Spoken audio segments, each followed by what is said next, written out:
Good evening. It's wet out there, and I hear that there's a lot of traffic.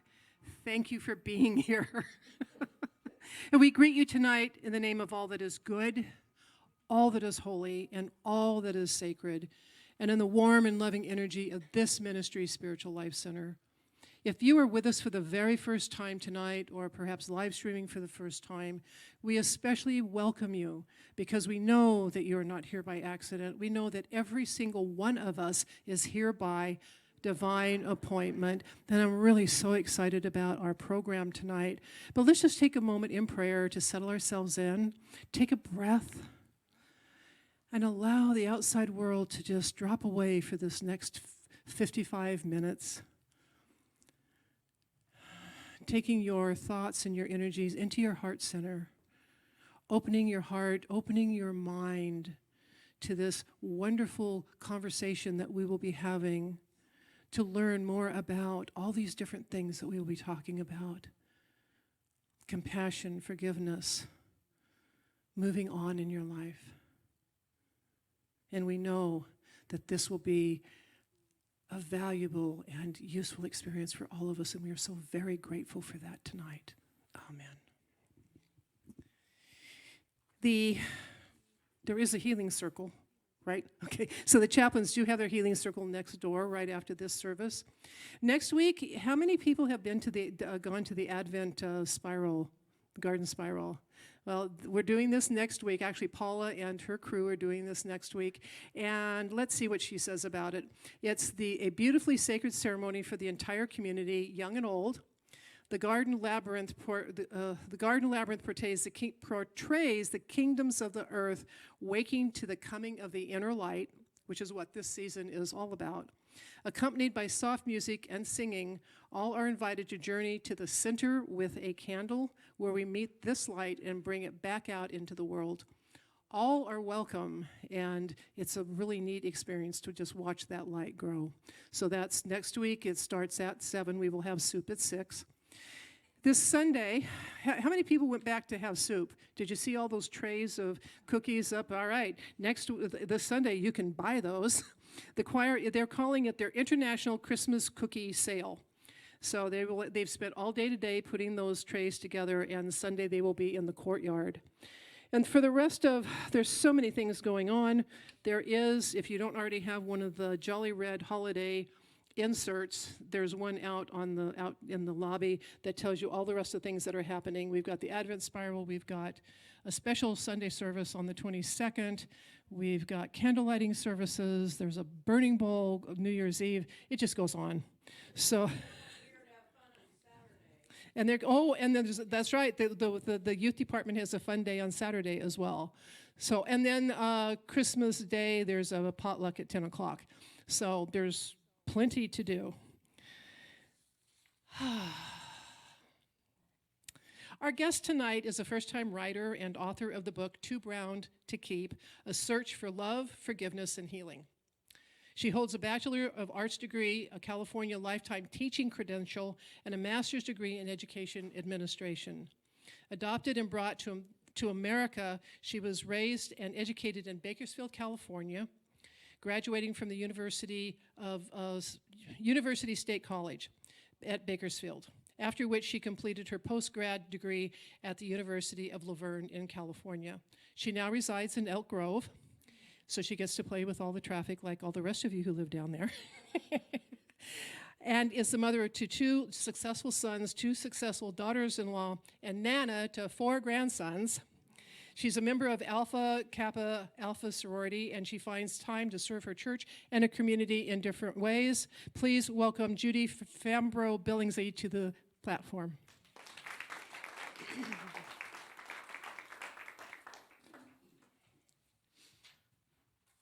Welcome. We both have a copy, so one for each side of the room. This is the book, and it's so good to have you up here with us tonight. Well, thank you, and I want to thank you for inviting me and allowing me to come, and I want to thank all of you for being brave souls and coming out this evening. My throat is a little bit raspy, but the doctor said I am not contagious. So I just wanted you to know that it's okay. And we've got water here, so. Thank you. So it's really, where does one start with this? I mean, you're not going to read from the book. You've already told me that. But what happened in your mind to get you to write the book? And then we'll sort of backtrace. This is like, what broke open? It's like, I'm going to write a book. I'm going to do this. Well, I started out my journey not going to write a book. I had always said that I was going to find my birth parents, and so that was my goal. But as my story began to unfold, and I shared it with a lot of my very close friends, not everyone, people would say, wow, and you ought to write a book. That's pretty unique. And so that's how that got started. And as I got deeper into my years, which it actually took me many, many years to do, I decided I would write a book, especially since I retired and had time to do so. So you started out with the idea of finding your birth parents, and then from the book, it really sounds like you started, it wasn't just about finding them. You ran into all these different cultural lessons, all these different things that came into play. So you really got an education about what post-war Germany was like and post-war Bakersfield was like. So where would you start with this conversation? What would be the first thing that you would want to say about this journey? Well, the journey was really for me. And I never thought about really sharing my story. It was about me and being able to understand and answer the question, who am I? And that was my journey. And that's really where a lot of my peace comes from, is now knowing who I am, the circumstances under which I was born, as well as abandoned. The lesson for me, and the lesson I want to share, is that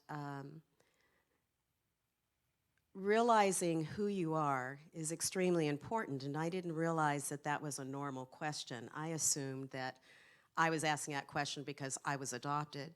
But all of us as human beings, regardless of race, creed, or color, we will ask, who am I? But many people, because you're raised by your parents, you see baby pictures of yourself, you see your relatives, you don't ask that in a conscious way because it's answered for you.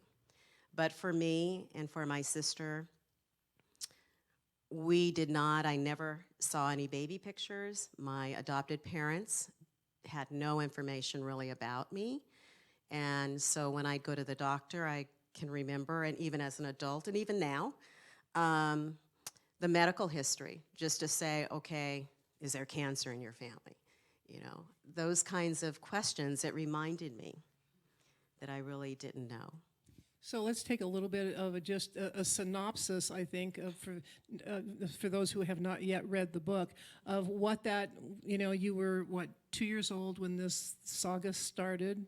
Well, actually, it started when you were born, but, it became active about the time you were 2. So can you just sort of discuss that part of the experience in a few words? I took a whole book, but... Well,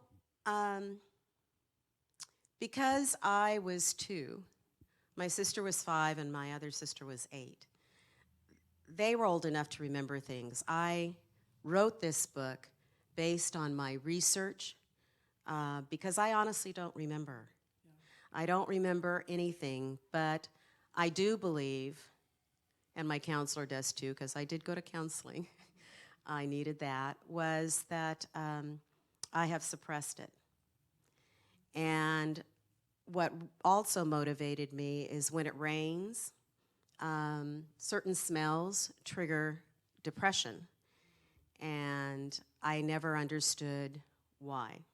So those are things that, motivated me to discover who am I and what is it that really truly happened to me, that there are some triggers that I subconsciously remember but not consciously.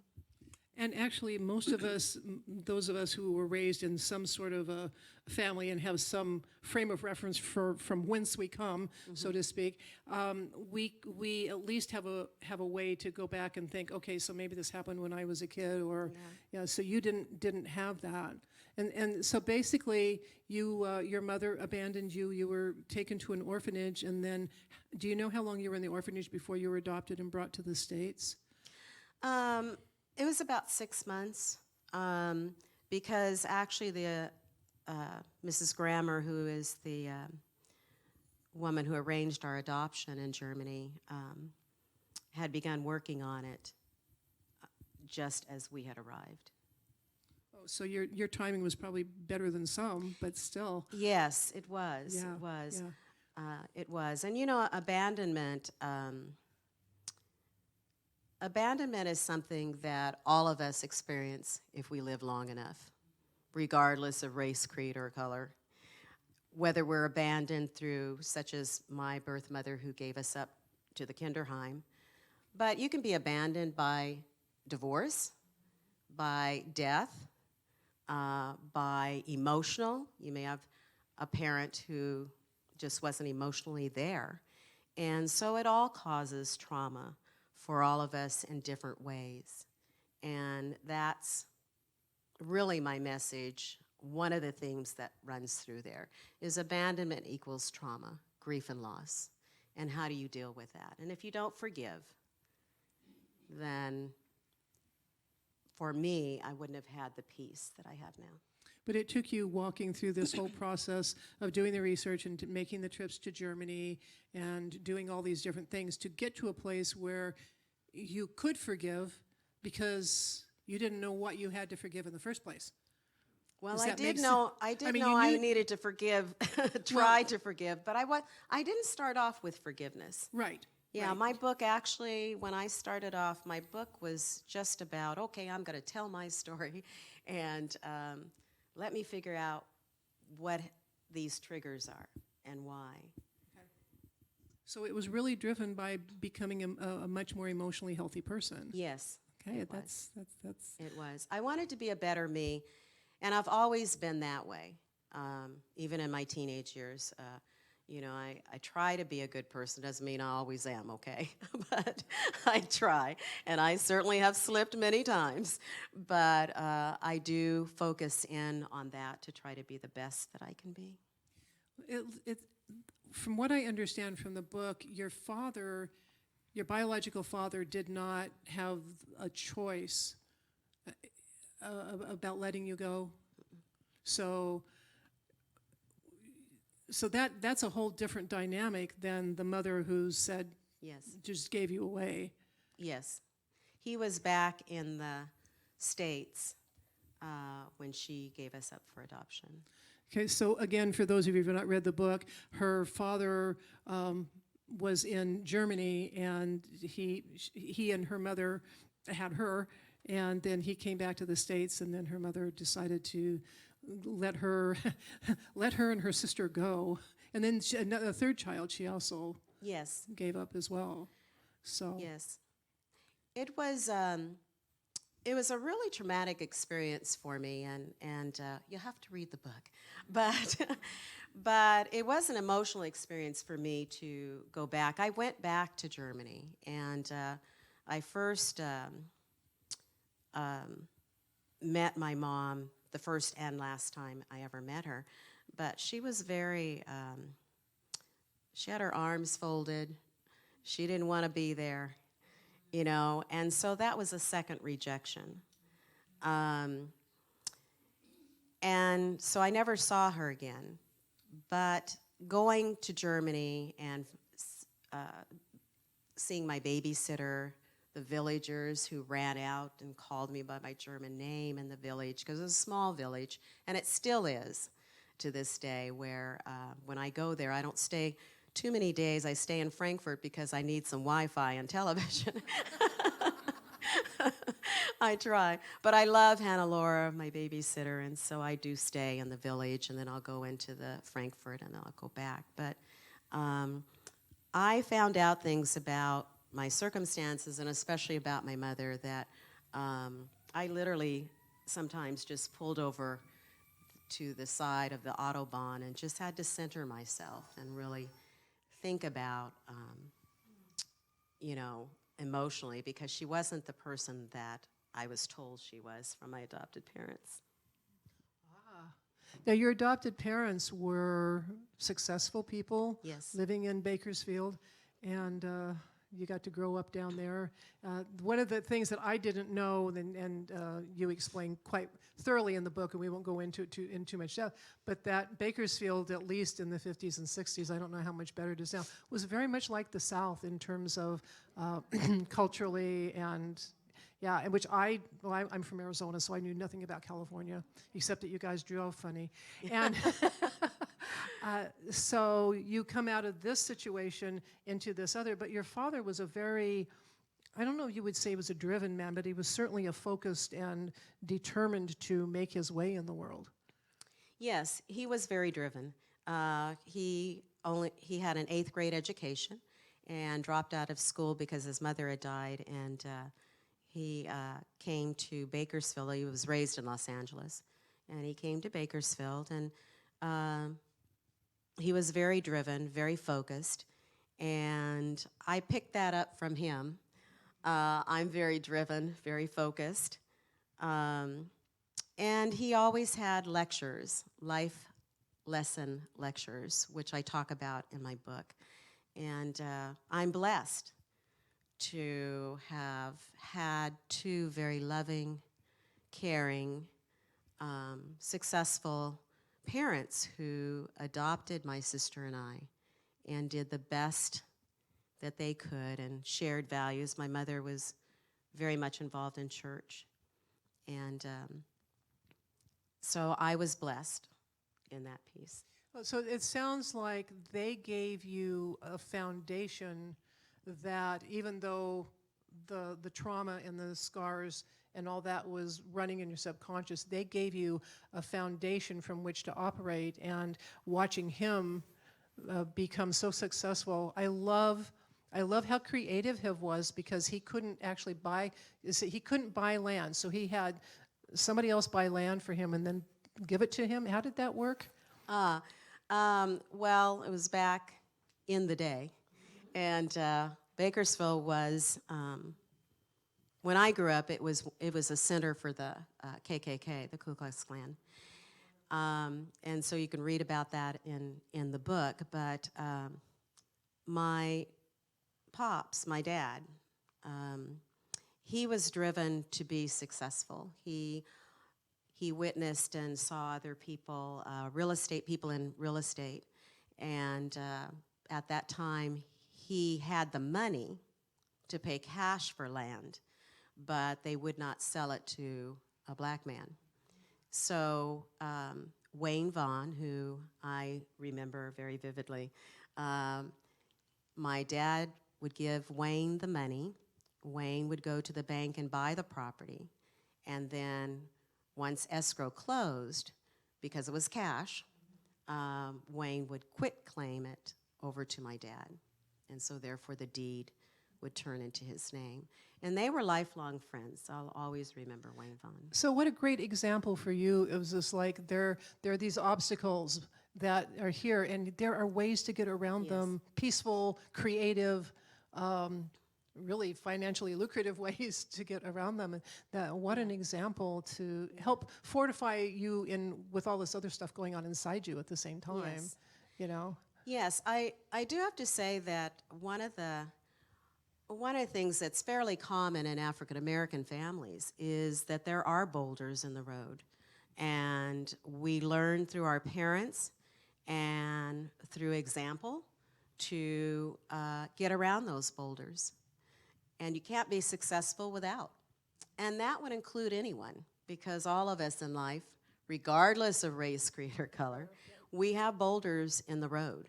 And as a retired high school principal, one of the things I saw that very much distinguished a successful student versus a non-successful student is that the non-successful student would give up. And the successful student would look at the boulder in the road and say, I'm going to go around that. I'm going to find somebody who's going to help me, but I'm going to get around it. And that's how I was in life. And also that's how I was when I did my research in Germany. I ran across a few boulders, and they were hurtful, but it only caused me to be more determined that I was going to find that information out. And that's what I did. Clearing out all of those different channels and whatever. And so, but you started this whole process after you retired, or had you been sort of, it was running in your mind, obviously, that you wanted to do something like this, right? But well, when I was in 6th grade, as I said in the Okay. book, you know, a teacher gave an English assignment. It is always stuck in my mind, and I can see it even now. And it was about writing about our parents and who we most looked like, and of course, I don't know. so that got me to thinking. I said, you know, one of these days I'm going to find both of them. And I did. I found both of my birth parents in 1981, my pops. He was easier to find because he was here in the United States and he was a serviceman. And so I was able to find him. And hats off to Pops. I call him Pops. He's 93 years old, and I still talk to him and visit him. And he actually is the one that, because he still spoke German and all of that, found my birth mother and my babysitter in the village and connected me with them. Yeah. so you were, okay, it just went. Let me just add one ahead. thing to that, okay? I'm going to brag a little and say, in 1981, there was no internet. And so for me, I'm very proud of that because it showed my determination. I was going to find them before I died. And so in 1981, I actually found my birth father and did go visit him. And then in 1986, I flew for the first time to Germany. And that's where I met my mother, who wasn't exactly the kindest person. But anyway, I did that before. So for me, I've always been very determined. And when I set a goal, I set it, and I'm going to get there. But I also realize that it's a part of the abandonment part. Oftentimes, us who are abandoned, we overcompensate in other areas in my life. And so I was an excellent student. I didn't have to study very much, so I, went to school, and it was easy for me, and got my master's. I've always been a goal setter to accomplish things, but that comes out of that abandonment piece. Yeah, I was going to say, going back to not only was there no internet, but probably records from World War II in Germany are not that easy to find either. So that must have really been quite the search to find your mother. Yes, Yeah. but for my pops, it wasn't, because he had married another German woman who was now, of course, in the States with him and his family, their family. So that was very helpful. Otherwise, I would have had to wait for a long time. Right. So then your career ended up as you in education, and you became principal. And you're telling me that almost every school that you were in charge of were the difficult, the challenging kids. Yes. So this you like a challenge. I do, and I didn't realize it till you and I talked, and then I really got to thinking about it. But I just have a natural gift for those who have been hurt in some way. And What I learned from a lot of working with students that no one wanted, and so therefore were at my high school, that it's usually an adult in their lives early on that have put them on a path that they have had difficulty coming back to.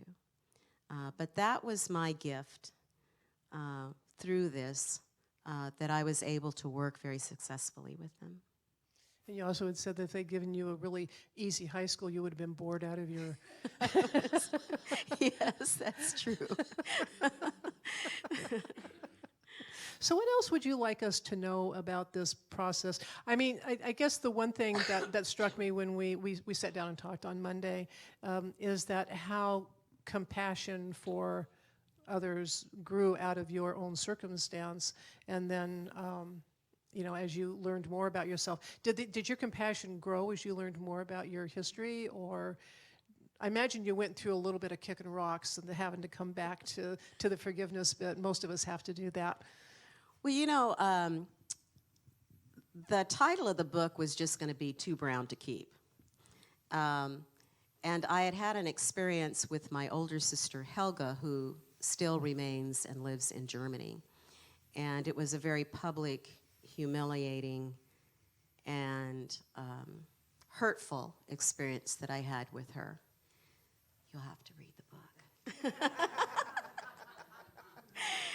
And I went back to my babysitter's house, and I was sleeping there for a few nights in the village.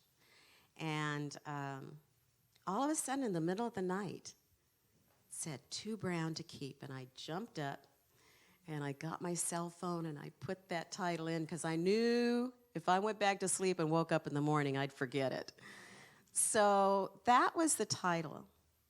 And so answering your question is that as I began writing the book and continuing with the research about my mother and finding out that there were really some things, one thing, finding out that there were 6 of us, which I did not know till my last visit, and she gave 4 of us away. So that says it right there as far as I'm concerned. And so I'm like, oh my goodness. So I then began to think and realize that there were some issues that she had, and that I had to look at this more from a perspective of her, a perspective of me, my sisters, and I had to forgive. And so I added that second subtitle, A Search for Love, because I really wanted to have the question answered, did she love me? And I answer that in my book. And forgiveness. I have to move on. I have to let it go. I know who I am. And healing. And with the forgiveness comes the healing of knowing that, okay, that happened, but my glass is not half empty. My glass is half full. And that's how I've always lived my life. And I want to continue that way. And the other... Thank you. The other thing that we talked about on Monday was I asked you how all of this affected your own parenting style with your children. Did you go into overdrive with your kids to compensate? You had a great answer. Well, you know, I do dedicate my book. I mentioned that my sons, Chris and Chad, are the product of my parenting. And I was a teenage mom, and but once I was pregnant, once I had my son, I was determined I was not going to continue the legacy of abandonment, whether it be physical or whether it be emotional. So I no longer went to football games. I didn't do anything. I totally got into the parenting. Now, was I a perfect parent? No. But I tried to do the best that I could and relied a lot on my adopted parents who gave me support and I think gave me some good role modeling. Questions? Certainly there's questions. Okay. You're like, no. Yes, ma'am. I have a statement. My husband worked with Judy, and I asked him tonight what he would say about her. Some I can share. Hang on a second. Your mic's Put not. the mic closer to you. Okay, is that better? Oh. I don't think it's on. Hang on a second, Don. Cameron is coming. You want to use mine? Sure. Okay. Here, use mine. Try that. Oh, okay. Anyway, he said Judy was a leader. She's a top-notch administrator. And if you knew the school I'm talking about, that's why I'm crying, because the kids had lots of barriers. And she came to the school and recognized those barriers and brought a calm to a campus in disarray. Oh, well, thank you so much. Thank you.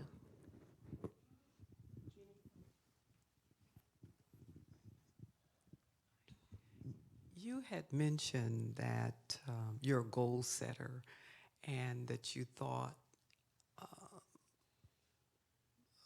some of that or that may have evolved from your abandonment issues. Could you expand on that a little? Yes. Okay. Thank you for the question.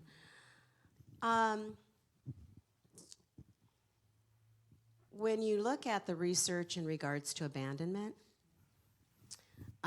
one of the things that they talk about is that oftentimes, and I mentioned this in my book in regards to feeling less than, and therefore, I was determined to prove that I was worthy of being kept. Also, the other piece of that is I did not want to disappoint my adopted parents either, who preached education to the T. And so with abandonment, when a person is abandoned, we oftentimes compensate either in our careers or in another aspect of our life to prove ourselves to be worthy. And so that's how I equated that with the research in regards to abandonment. And I hadn't really even realized it till I was doing my homework in regards to abandonment and said, oh, I thought that just came from my adopted dad. But I do think it came from some of that abandonment because when I went back to Germany, I was very proud of going back to the village and being able to say that I was successful, you know, and that was important to me. Other questions? Do you speak German? No, I do not. So I wanted to know more explicitly, I assume your German mother was white and your father was African American, and then how did you come to be in the United States? Did they go to Germany? Was it through an international agency that you came to be? And how was life within your adoptive family? You said you had a sister that was given up as well. Was she adopted with you? And what happened to her? Okay, thank you for the question. That's good. There are lots of questions in there, and I'll try to answer a few, and then I'm going to say read the book. But no, I do want to answer a few of those. I'm the product of African American United States, African American soldier who was there during World War II, towards the end of World War II. And my mother is German, white German. And in Germany, when we were born, any child that's born, you take your mother's citizenship. Okay, and my parents were not married. My pops, and I'm going to say pops to clarify. When I say dad, that's my adopted, because they're really my parents.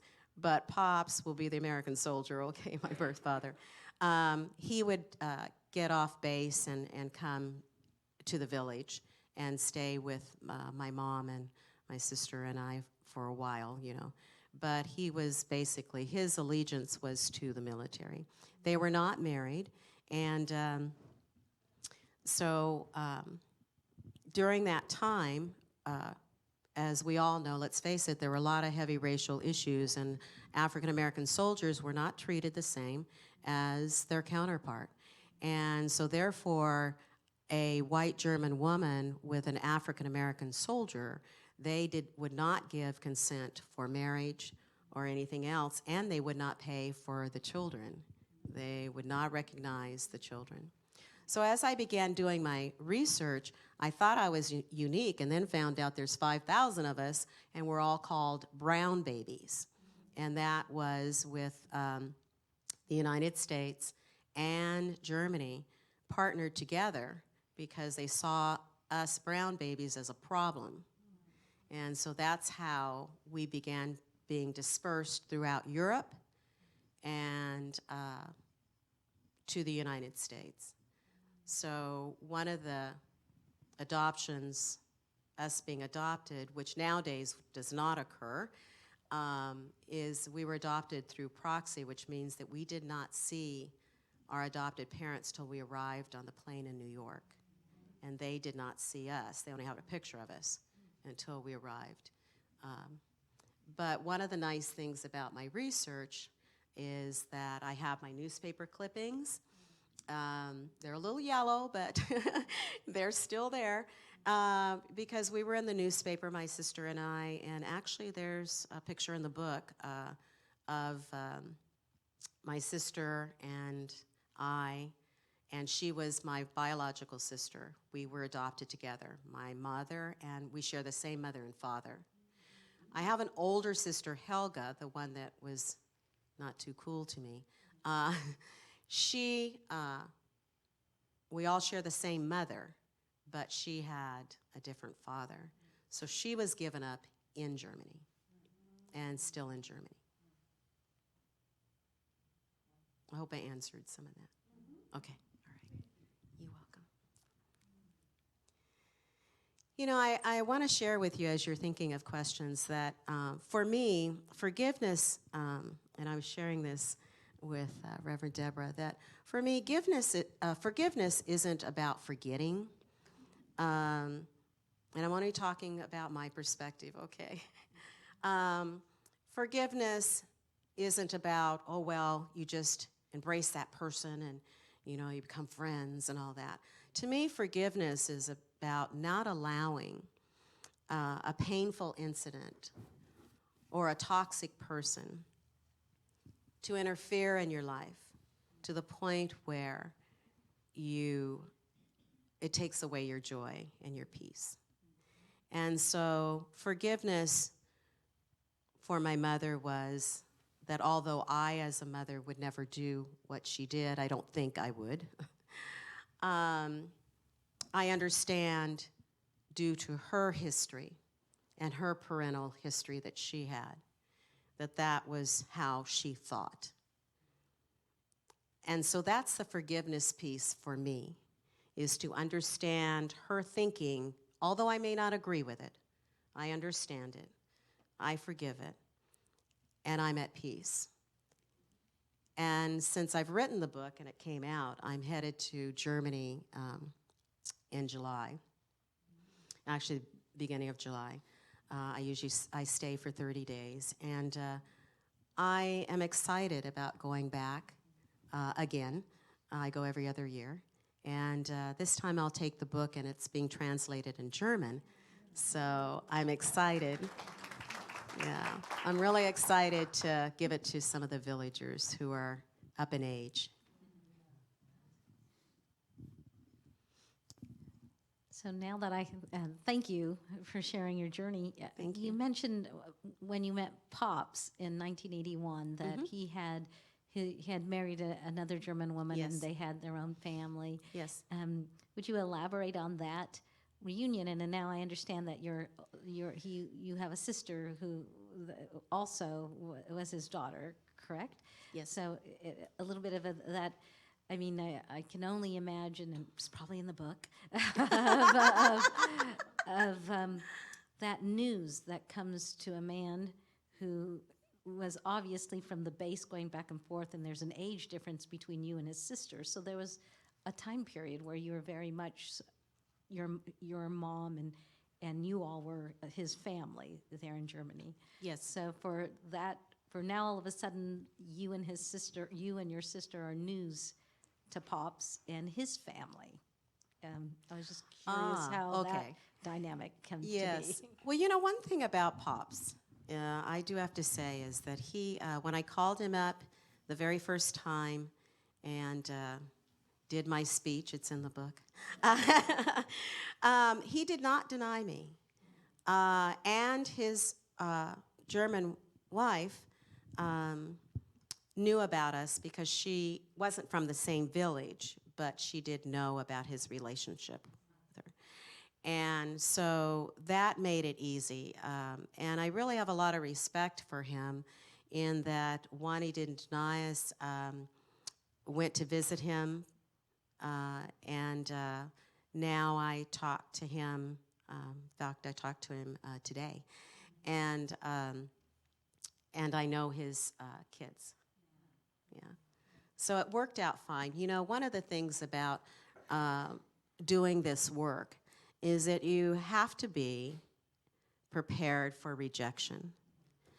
And even though, thank goodness, I had read many books that talked about rejection, and, it's still not easy when it happens, but at least I knew it was going to happen someplace down the line. Not every family member is going to want to see you or be with you or acknowledge that you are even a part of the family. And so that last chapter in my book in regards to searching for ancestry, to me is extremely important to realize that, especially adoption pieces, people that are looking for birth parents, that be prepared for that rejection. And just be able to have a counselor. I did have a counselor that I went to and talked through these things as I was writing and as I was researching. Now, I didn't have him for 5 or 20 years, but when I felt like I probably needed to process some things.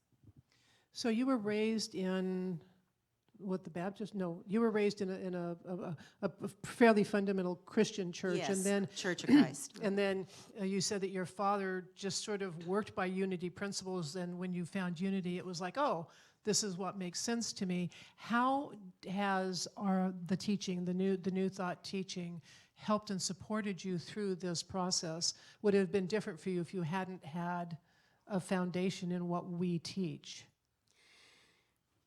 It would have been different for me, and I'm truly blessed that we used to make fun of my dad, talking about my adopted dad, my father. He never went to church. He did not put a foot in the door.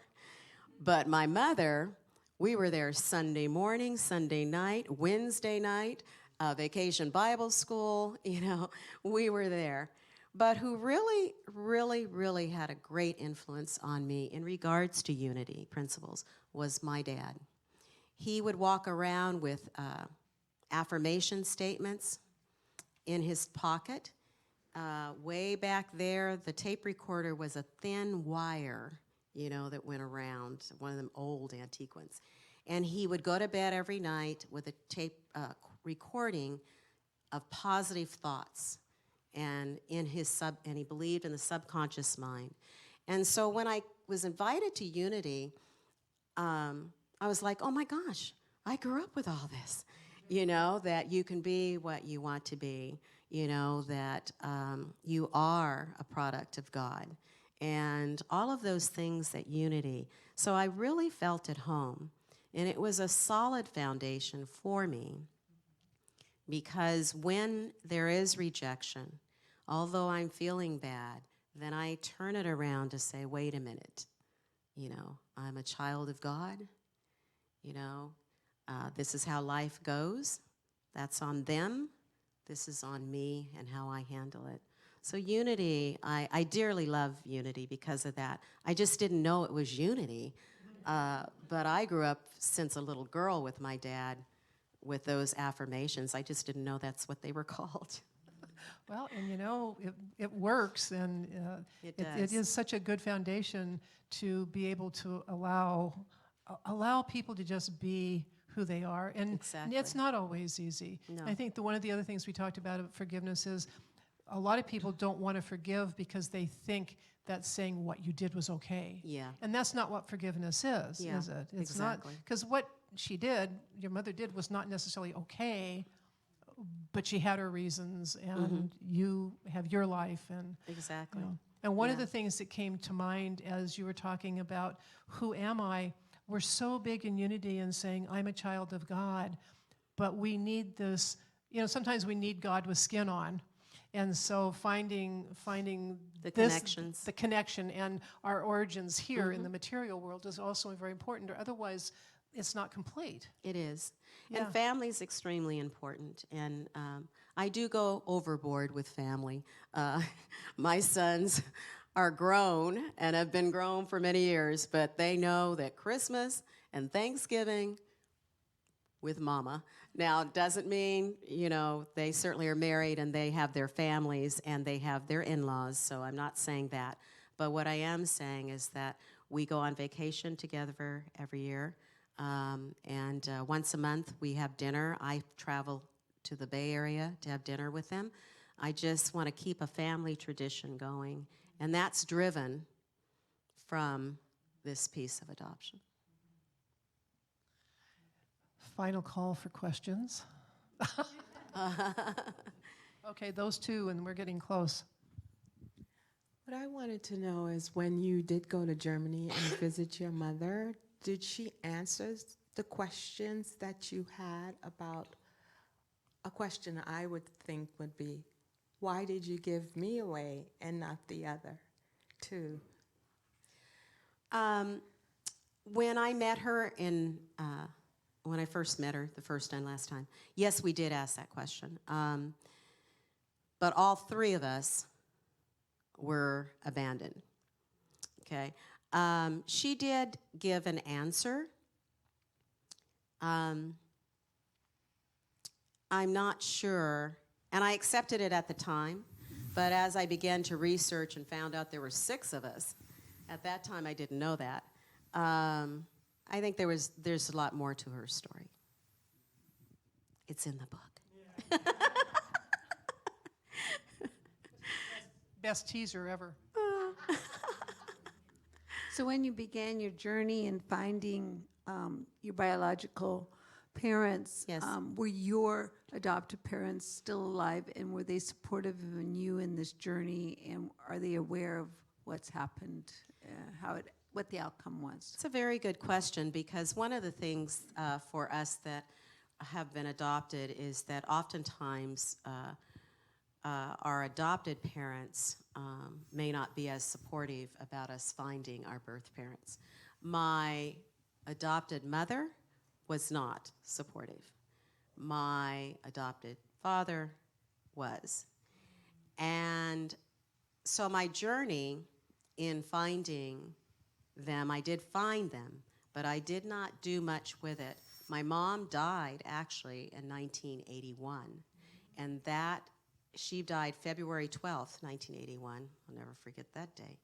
And I went to visit my biologic father who I had found.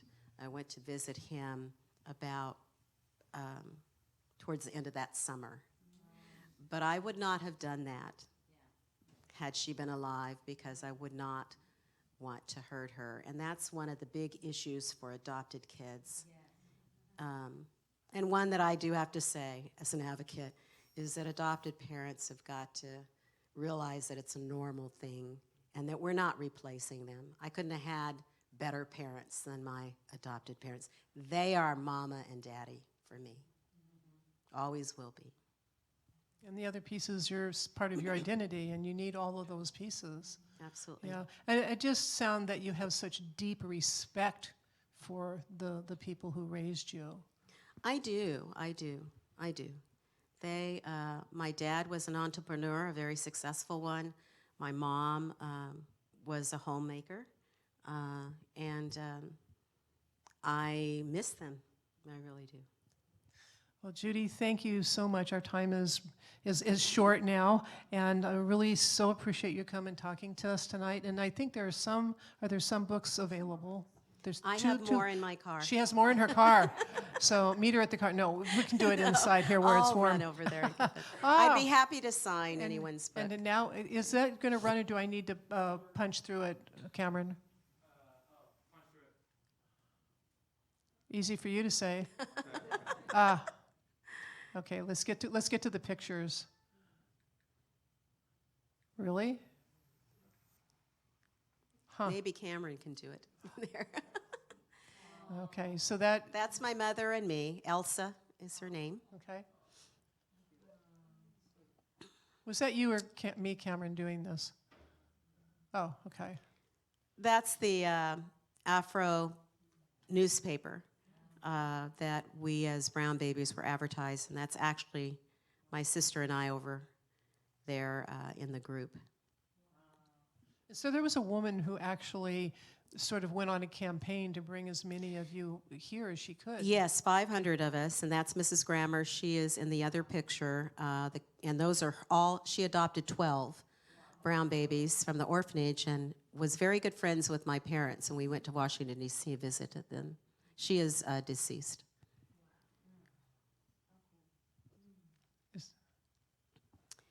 These are other brown babies that are headed towards America.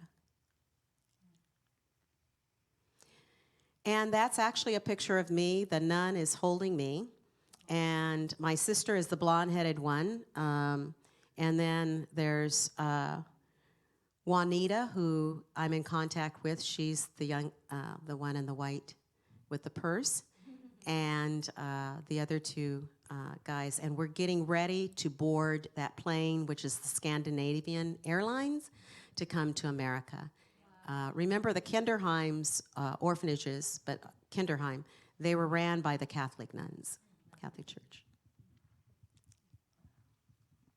That's my parents, Mama and Daddy, and that's shortly after we got here. I'm not sure if I'm 3 yet, but that's my sister and I. And we share the same father. That's my German family. That's my brother. The tall one is Jorgen. My sister Helga, she's the one that was locked in the closet when my mother gave us up. You'll have to read the book. And and Reinhard, my brother, who I spend a lot of time with. We Skype and talk, and he's one that I spend a lot of time with when I'm in Germany.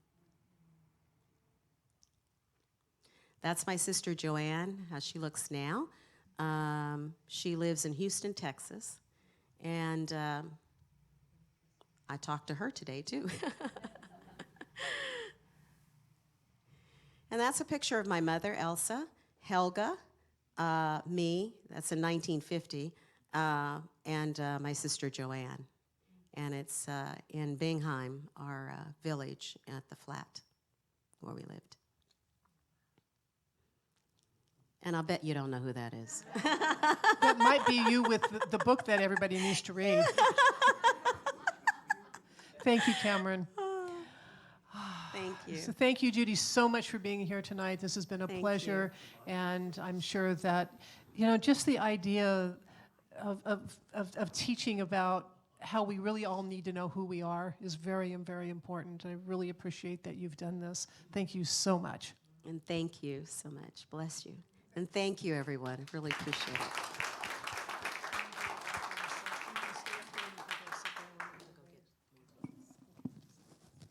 So, as we move into the time of our love offering, and we just know that as we share and give, we also receive, and it is that great circle of life and that circle of love and giving.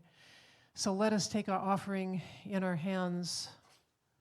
If we have someone to come take the offering. You're ready. Okay, I didn't see anybody standing up. Let's do our offering blessing together. Divine love, as me, blesses and multiplies all that I am, all that I have, and all that I circulate. Thank you, God.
So Judy has more books, and she will be happy to sell them and sign them for you. So let's go ahead and stand and get connected and do our prayer for protection.